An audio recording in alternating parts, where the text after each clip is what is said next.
তাই রাজনীতি করলে লুটপাট ছাতাবাজি করতে হবে এমন তো কোনো কথা না, কারো বুক খালি করতে হবে এমন তো কোনো কথা না, কাউকে ধরে এনে রিমাইন্ড দিতে হবে এমন তো কোনো কথা না।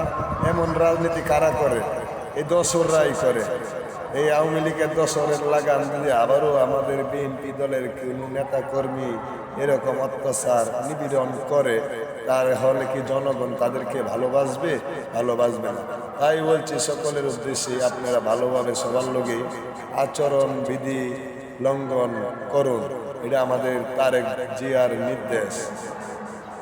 দেখেন, আপনি কষ্ট পেয়েছেন, আপনি কি কুকুরে কামড় দিচ্ছে, আপনি কি কুকুরকে কামড় দিবেন? আপনি কামড় দিবেন না।